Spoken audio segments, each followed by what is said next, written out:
할렐루야. 오늘 다윗 이야기를 하게 되는데요. 다윗은 이스라엘의 두 번째 왕이죠. 다윗이 왕으로 있었던 시절에서 지금 3,000년이라는 세월이 지났습니다. 그럼에도 불구하고 이스라엘 사람들은 지금도 다윗의 치세를 가장 멋있었던, 가장 좋았던 시절로 인정을 하고 있습니다.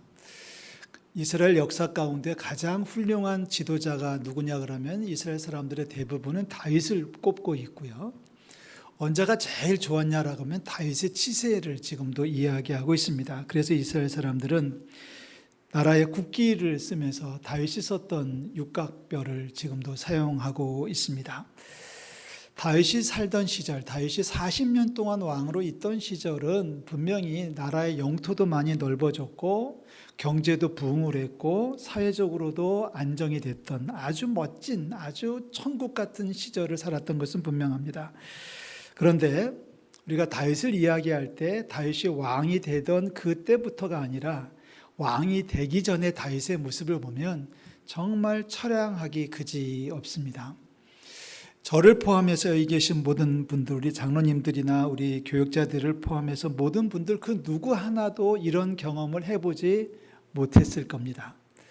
다윗은 왕이 되기 전에 정말 엄청난 고난을 겪어야 됐었습니다. 자, 다윗은 잘못이 없었지 않습니까? 무슨 잘못이 있습니까? 아무 잘못도 없었는데 백성들이 다윗을 좋아했다는 이유 때문에 장인이기도 했던 사울 임금이 군대를 풀어가지고 다윗을 죽이겠다고 쫓아다녔습니다. 그 기간이 짧게 잡아도 10년이 넘는 기간입니다. 그러니까 이 10년 넘는 기간 동안에 도망자로 살면서 다윗은 사선을 넘는 경험을 수도 없이 하고요. 그리고 그곳에서 오히려 하나님 앞에 가까워지는 경험을 했다라고 고백하죠. 오늘 우리가 읽었던 시편 52편은 다윗이 슬퍼서 부르는 노래입니다. 이 찬송 52편을 박수치면서 막 노래하면 안 되고요. 정말 가슴을 찢는 고통 가운데서 이 시편을 노래하고 있습니다. 자, 오늘 이 이야기를 통해서 우리의 삶을 한번 돌아보는 아름다운 시간이 될 수 있기를 주의 이름으로 축복합니다. 기원전 1020년이죠. 말씀드린 대로 다윗은 장인이기도 했던 사울 임금이 군대를 동원해가지고 자기를 죽이겠다고 쫓아오고 있습니다. 10년 동안의 도망자 생활을 하게 되는데 이제 오늘 우리가 읽었던 52편 시편 말씀은 사무엘상 21장과 22장의 사건을 배경으로 하고 있는 노래입니다. 기원전 1010년, 1020년이라고 말씀을 드렸는데요. 바로 이제 다윗이 더 이상 사위임에도 불구하고 그리고 군대 장관임에도 불구하고 더 이상 왕궁에 머물 수 없음을 깨닫고 다윗이 도망을 칠 수밖에 없는 상황이 벌어졌습니다. 다윗이 도망을 치다가 이제 어쩔 수 없죠. 자기를 수행하는 사람도 없고 외롭게 도망을 치고 있을 때에 이제 다윗은 놉이라고 하는 땅으로 피난에 들어갑니다. 놉이라고 하는 땅은 예루살렘에서 북쪽으로 3km 그리고 거기서 다시 북쪽으로 6km를 넘어가면 기브아라고 하는 동네가 있는데요. 이 기브아라고 하는 도시에 이제 사울 임금의 주둔지가 있어 아직 왕궁이 없을 때니까 거기에 주둔지가 있는. 그러니까 기브아에 있다가 다윗이 남쪽으로 6km를 도망을 친 겁니다. 거기에 누가 있었냐면 아히멜렉이라고 하는 제사장이 있습니다. 우리 주보에 설교 요약을 한 곳에 아비멜렉이라고 나와 있는데 여러분 조정해 주세요. 아히멜렉입니다. 아히멜렉 제사장을 찾아가서 다윗이 하소연을 합니다. 이만저만 해서 내가 이런 상황이 됐습니다 하고 이제 하소연을 하면서 다윗이 요청하는 게 있죠. 먹을 것 좀 주세요. 그리고 만약에 사태를 대비해서 무기를 좀 하나 주세요라고 이 부탁을 합니다. 그랬더니 아히멜렉 제사장이 그 얘기를 다 듣고 아히멜렉은 그 제사에 하나님 앞에 드려졌던 떡 중에서 일부를 다윗에게 주고 그리고 칼을 한 자루를 쥐어주게 됩니다. 그리고 나서 이제 다윗은 요기를 했고 그리고 칼도 한 자루를 얻어가지고 다시 서쪽으로 이동을 해서 블레셋 지경으로 피난을 정치적 망명을 하게 됩니다. 이것이 사무엘상 21장의 앞부분에 있는 이야기예요. 자, 다윗이 도망을 치고 잡을 수가 없으니까 사울 임금이 어느 날 대소신료들을 다 앞에 앉혀놓고서 화를 냅니다. 진노를 해요. 너네들 뭐하는 놈들이냐? 너네들은 왕의 떡을 먹으면서 왜 내가 잡아오라고 하는 다윗 그 한 놈도 못 잡아오냐라면서 막 역정을 냅니다. 어디 있는지, 어디서 뭐하고 있는지 그거 왜 정보도 하나 못 물어오냐고 하면서 사울이 막 화를 내고 있을 때입니다. 그때 도액이라고 하는 자가 임금님하고 손을 듭니다. 이 도액이라고 하는 사람은 출신으로 말하면 에돔 사람인데 사울의 집에 와가지고 사울의 짐승떼를 돌보고 있던 목자장이었습니다. 목자들의 책임자란 얘기죠. 이 도액이라는 사람이 바로 다윗이 아히멜렉에게 가가지고 도움을 청할 때에 그 자리에 어떻게 있다가 엿보았던 겁니다. 그러니까 도액이 이제 어떻게 하다가 그 노브로 가서 노브에서 아히멜렉 집에 이렇게 슬그머니 갔는데 다윗이 와가지고 제사장한테 와서 막 속상해하는 얘기를 하고 제사장이 밥도 주고 칼도 주는 모습을 옆에서 엿본 거예요. 그걸 엿보고서 속으로 콩 끓이고 있다가 사울 임금이 막 난리 치니까 임금님 제가요 며칠 전에 노베 갔는데 노베 가서 보니까 제사장 아히멜렉 집에 다윗이 왔는데 다윗이 아히멜렉한테 막 뭐로 얘기하고 그러더니 아히멜렉 제사장이 밥도 주고 무기도 주는 걸 제가 두 눈으로 똑똑히 봤습니다. 사울 임금이 그 소리를 듣고 나서 곧바로 사람들을 보내죠. 사울 임금이 노백의 군사를 보내가지고 아히멜렉을 잡아옵니다. 소환을 하는 거죠. 아히멜렉을 잡아와서 이제 막 또 이제 그 기세 등등 해가지고 아히멜렉을 몰아칩니다. 너는 지금 다윗이 어떤 놈인 줄 알고 제사장이라는 사람이 나라에 도움을 안 주게 했느냐 하면서 아히멜렉을 막 몰아칩니다. 그랬더니 아히멜렉이 당당하게 얘기해요. 임금님, 다윗이 잘못한 게 뭐가 있습니까? 전쟁 나면 생명 걸고 선봉에 서가지고 나라 위해서 싸운 사람 아닙니까? 당신의 사위 아닙니까? 죽을 죄를 졌습니까? 왜 다윗을 추격합니까? 하면서 아히멜렉이 제 사울 임금한테 반발을 해요. 그랬더니 사울이 화가 나가 그 화를 이겨내지 못해가지고 이제 아히멜렉을 죽입니다. 아히멜렉을 죽이는 뿐만 아니라 이제 바로 노비라고 하는 곳까지 사람들을 보내가지고 노베에 있는 제사장 85명을 다 학살을 하게 됩니다. 제사장을 죽이라고 했을 때 그 누구도 칼을 들지 못하는데 이 도액이라는 사람은 원래 에돔 사람이니까 그냥 이 사람이 앞장서가지고 칼을 휘둘러가지고 아히멜렉 대제사장도 죽이고 그 밑에 있던 다른 제사장 85명을 학살을 하고요. 거기서 끝나는 게 아니라 이 높 땅에 있는 여인들, 남녀노소, 심지어는 젖먹이는 어린아이들까지 더 나아가서 소, 나귀, 양까지 짐승까지 다 죽이는 그러한 대학살, 대만행을 자행하게 됩니다. 이것이 사무엘상 21장, 22장의 이야기예요. 자, 이 이야기를, 이 사건을 다윗이 들어요. 이제 블레셋에 망명을 가 있는데 거기서 도망을 친 제사장의 아들을 통해서 이제 다윗이 이 이야기를 듣고서 마음을 찢습니다. 여러분 얼마나 마음이 아프겠어요.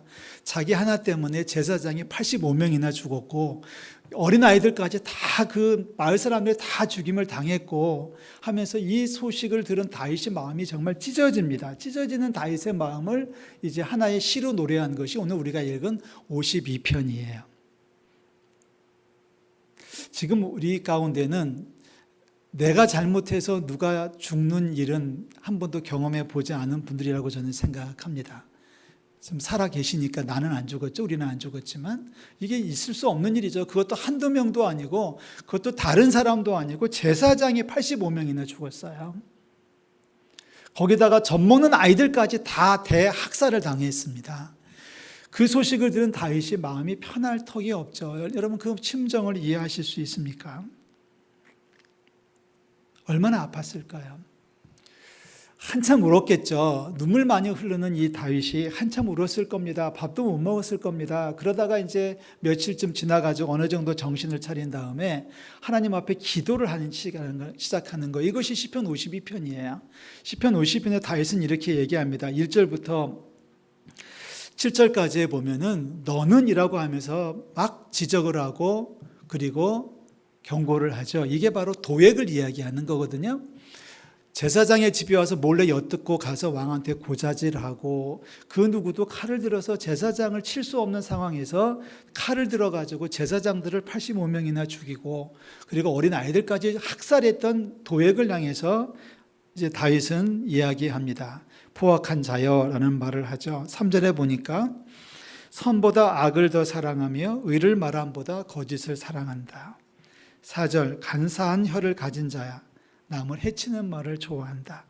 7절 뭐라고 합니까? 하나님을 자기 힘으로 삼지 않고 자기 재물의 풍부함을 의지하는 자다.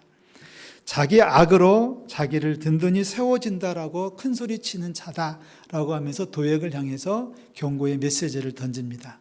제가 지금 쭉 설명을 하고 나서 이 말씀을 드리니까 이게 도액을 향한 다윗의 고발이구나라는 것을 다 이해하시겠지만 이 말씀을 아무런 전제 조건 없이 읽다 보면은 오늘 우리 주변에 얼마든지 자리 잡고 있는 현대인들을 이야기하는 것 같지 않습니까?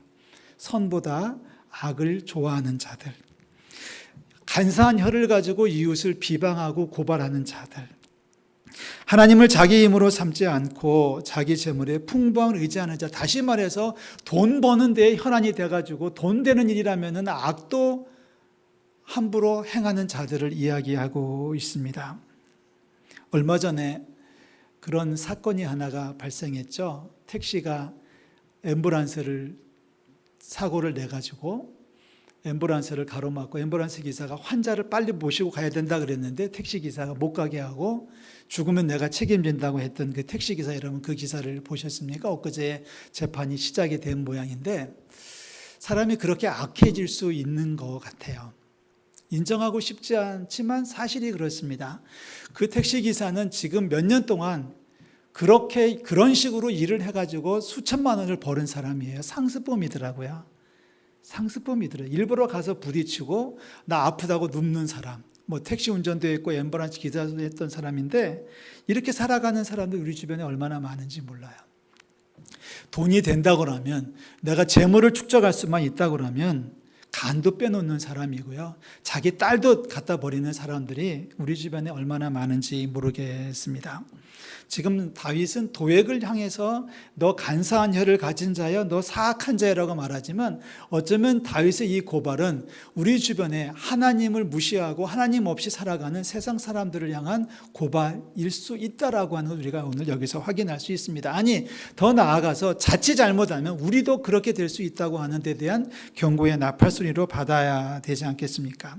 출세와 명예에 눈이 어두워서 넘어서는 안 될 선을 너무 쉽게 넘어버리고 여기 붙었다 저기 붙었다 하면서 공동체를 깨트리고 있는 사람들이 너무 많습니다. 우리 그런 사람들을 조심도 해야 되겠지만 우리 자신도 그러한 데에 악인의 자리죠, 오만한 자의 자리죠, 함께 하지 않도록 깨어 기도하고 준비하고 조정하는, 그리고 근신하는 우리 모든 성도들 되시기를 주의 이름으로 축원합니다. 자, 다윗이 볼 때 도액은 분명히 그런 사람이에요. 에돔 사람이 이스라엘에 와서 목자장 하는 것부터가 좀 범상치 않은 일이었고 몰래 와서 엿듣는 것도 그랬고 또 그걸 고발을 하고 그리고 칼을 들어서 제사장들을 죽이고, 아니 제사장들만 죽이라고 했는데 왜 어린아이들까지 다 학살하고 심지어는 악이 막 넘치는 거죠. 그 사람 속에 막 지금 악한 마음이 막 넘쳐나니까 소나 낙이나 양까지 다 죽여버리는, 사람이 나빠지면 사악해지면 정말 한도 끝도 없이 그렇게 한쪽 방향으로 치우쳐 가는 것을 우리가 볼 수 있습니다. 자, 그렇다면 우리 하나님의 사람들은 어떻게 살아야 되겠습니까? 다윗은 도액을 고발을 해요. 도액을 향해서 날카로운 말을 쏟아내더니만 8절과 9절에서 다시 하나님 앞으로 돌아섭니다. 다시 한번 얘기하지만 지금 다윗의 상황은 편안하지 않았습니다. 자기 때문에 85명 제사장 그리고 많은 주민들이 죽음을 당한 것도 마음의 아픔이지만 지금 다윗은 이스라엘을 떠나가지고 이방 나라인 블레셋에 망명으로 와 있는 상태예요. 도망 와 있는 상태니까 언제 거기서 어떻게 될지 모르는 불안할 수밖에 없는 그러한 다윗의 삶의 현장입니다. 여러분 아십니까? 이 다윗이 어느 날 그 블레셋 사람들에게 다시 또 고소를 당해가지고 블레셋 임금이 다윗을 죽이려고 했을 때 다윗이 기가 막힌 방법을 개발하죠. 바로 침을 질질질 흘리고 나무 문짝을 손으로 막 긁으면서 무슨 짓이에요? 세 글자로 미친 짓을 합니다. 그랬더니 블레셋 임금이 야, 저 미친 놈을 내가 왜 죽이냐? 그냥 갖다 버려라 그래가지고 성으로 끌고 가가지고 성벽 위에서 던져버리지 않습니까? 여러분 성벽 위에서 던져졌으니까 뭐 그냥 살았다가 아니에요. 얼마나 또 아팠겠어요. 어디 하나 부러졌을 수도 있습니다. 그런 경험을 수도 없이 반복하면서 다윗은 10년 동안의 고난의 길을 걸었습니다. 그 고난의 길을 걷는 다윗이 이렇게 고백을 하고 하나님을 붙드는 모습이 8절과 9절에 등장합니다. 우리 다 같이 한 번 더 읽어보겠습니다. 8절 9절 다 같이요. 그러나 나는 하나님의 집에 있는 푸른 감람나무 같음이요 하나님의 인자하심을 영원히 의지하리로다. 주께서 일을 행하셨으므로 내가 영원히 주께 감사하고 주의 이름이 선하심으로 주의 성도 앞에서 내가 주의 이름을 사모하리이다. 아멘. 이 8절 9절이 바로 하나님의 사람이 세상을 살아가는 방법입니다. 우리 그리스도인이 고난을 이겨내는 방법이기도 하고요.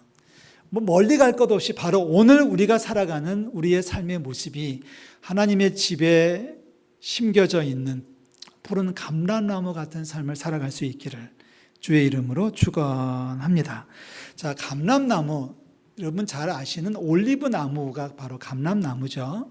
이 감람나무는 20m까지 키가 큰다고 그래요. 아주 생존 능력이 강하고 그래서 감람나무가 무성하다고 그러면 그 집이 잘 된다는 뜻이고요. 감람나무에 열매가 없다라면 그 집이 망했다는 뜻이에요.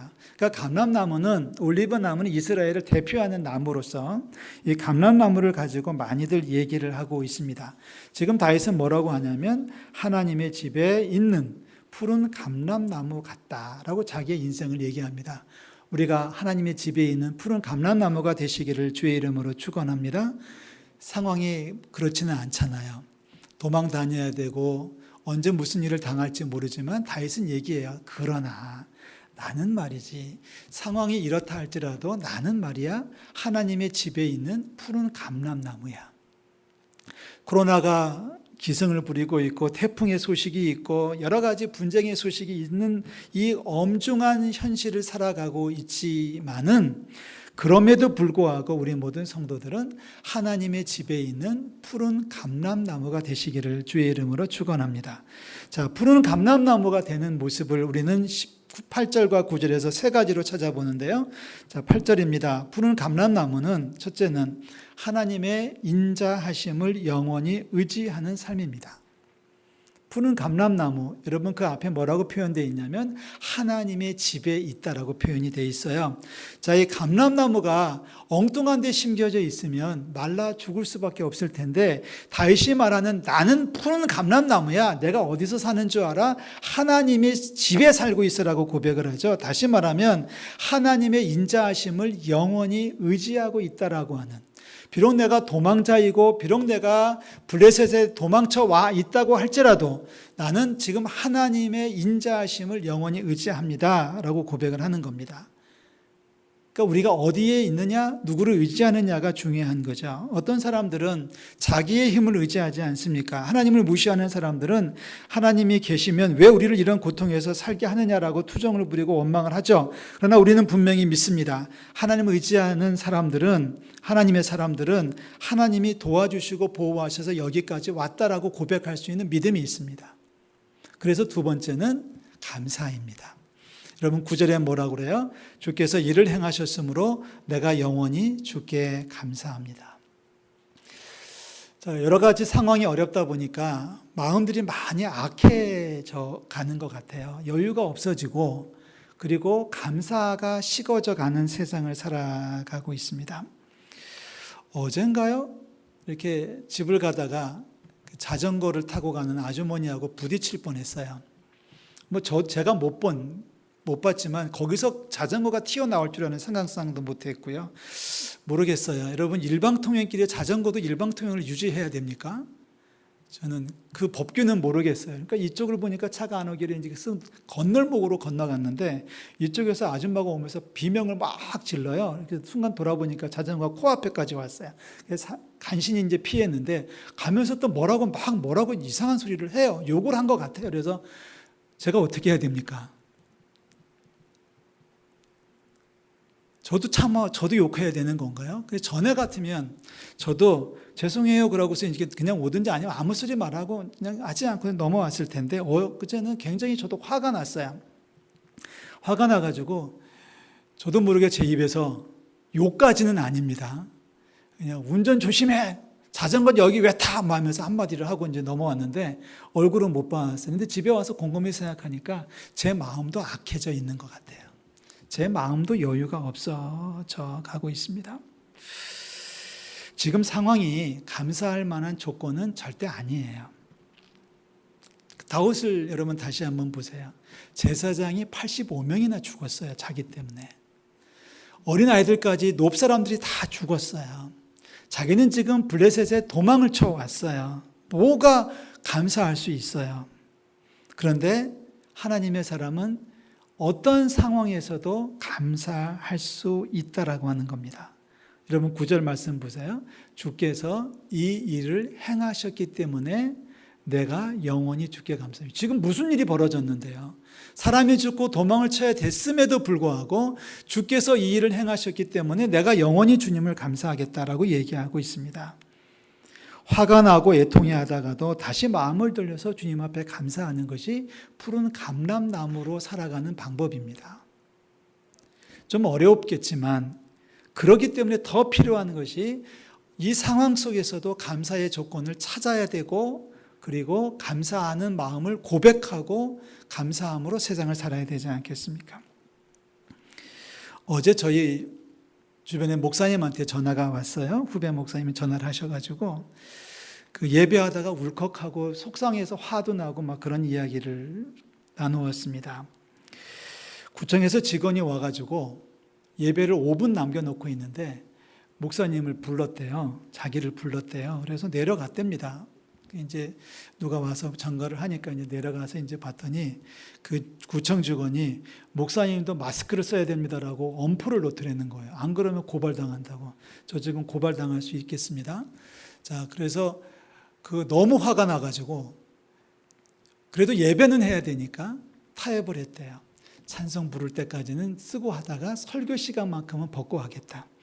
벗고 했다라고 하는 것을 가서 신고를 하든지 보고하든지 그건 당신이 알아서 하는 나는 이거 못 쓰겠다.